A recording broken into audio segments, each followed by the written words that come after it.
ilibre mo naman ako, nak. Ay, sorry. Oh. Saan naman to? Pag lalaki, grabe ang libre-libre ah. Ayun po yung lalaki niya, nasa labas po. Ayun, oh. Pag lalaki, libre-libre. Pag mga mamsi-mamsi, Oo nga, taligman. wala.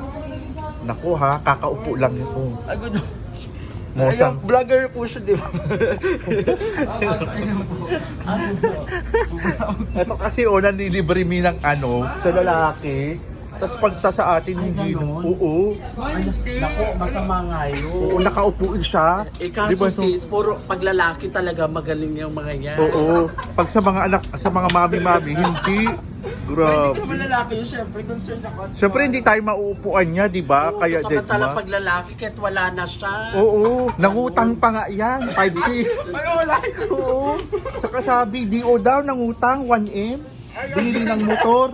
Kamotor. Oo, porkit ang ganda-ganda ng trabaho mo. Binayaran yung ano, yung pang-lisensya. No? Yes, lahat na eh. Bumili pala Bumili yan ka ng na. motor. Oo. Bili tayong tubig natin. Sige po.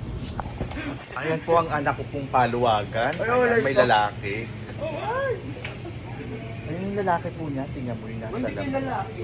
Tatanggi-tanggi ka pa. Wang, tagawan mo ako lalaki. Ano gusto mo sis? Ah, ganda. Tayo na nga lang ang magtulungan, itong mga anak natin, no? Bagong sweldo. Ano ka? Grabe, bagong sweldo pa, 1,000. Patingin nga ako na, Lagi na sa 1,000 talaga siya. Unang sa likod, oh. Diyos ko lang, utang pa sa amin pang bayad. Ay, Diyos ko. Pagkano po yan? Dito ko naman. Ay. Ebe, ha. Alam mo na, patola ako. Ay, ito na po, binilang pa niya ng tubig.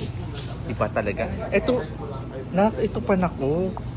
Ang hina naman. Oo nga. Wala ka pang bariya eh. O, ito, bilang mo pa siya ng pagkain. Kumain na siya. Paano ka makakasubo ulit? Saan ba dyan? Hindi ko Ayun, naman nasa i-order. labas. Ano lang. M&M. Pamangkin lang kasi ni ano. Ayun eh. Ayun na po, inatid na po na. Ayun na po, ayan, inatid na. Hala, ayun na.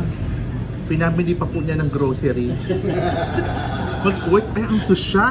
Parang galing SM. Oo, pa. Iba talaga. Iba talaga. Iba talaga ang paluwagan.